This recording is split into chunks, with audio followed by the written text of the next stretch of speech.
Hyderabad Malkajgiri federal bank లో భారీ దోపిడీ జరిగింది. షట్టర్లు పగలగొట్టి ₹1 కోటి వరకు దోచుకెళ్లినట్టు సమాచారం. దీనికి సంబంధించి మరిన్ని వివరాలు మా కరెస్పాండెంట్ రాజేష్ అందిస్తారు. రాజేష్, చెప్పండి, ఈ దోపిడీకి సంబంధించి మీ దగ్గర ఉన్న అప్డేట్స్ ఏంటి?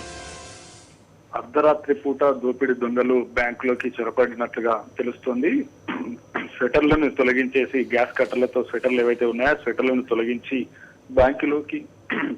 బ్యాంకులోకి దోపిడీ దొంగలు ప్రవేశించారు. బ్యాంకులో ఉన్నటువంటి లాకర్లను పగలగొట్టారు.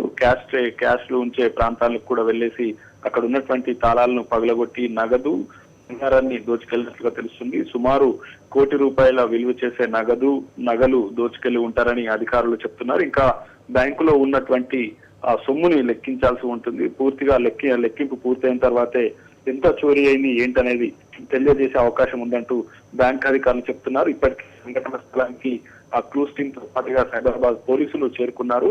ప్రతి ప్రాంతాన్ని అనుభవం తనిఖీలు చేస్తున్నటువంటి పరిస్థితి కనబడుతుంది. అయితే ఇది ఫెడరల్ బ్యాంకు అనుబంధ సంస్థగా ఫెడ్ గోల్డ్ అనే దానికి సంబంధించి ముఖ్యంగా గోల్డ్ అదేవిధంగా నగదును అక్కడ పెట్టుకుంటారు. ఇది బ్యాంకు అనుబంధంగా మాత్రమే ఈ సంస్థ ఉన్నట్లుగా అధికారులు చెప్తున్నారు. గతంలో కూడా ఫెడరల్ బ్యాంక్ లో మల్కాజ్గిరి ఉన్నటువంటి ఫెడరల్ బ్యాంక్ లోనే చోరీ జరిగింది. అప్పటి నుంచి ఇప్పటి వరకు మళ్ళీ సెక్యూరిటీ పరంగా ఎలాంటి అరేంజ్మెంట్స్ గానీ జాగ్రత్తలు గానీ తీసుకున్నటువంటి పరిస్థితి కనబడలేదు.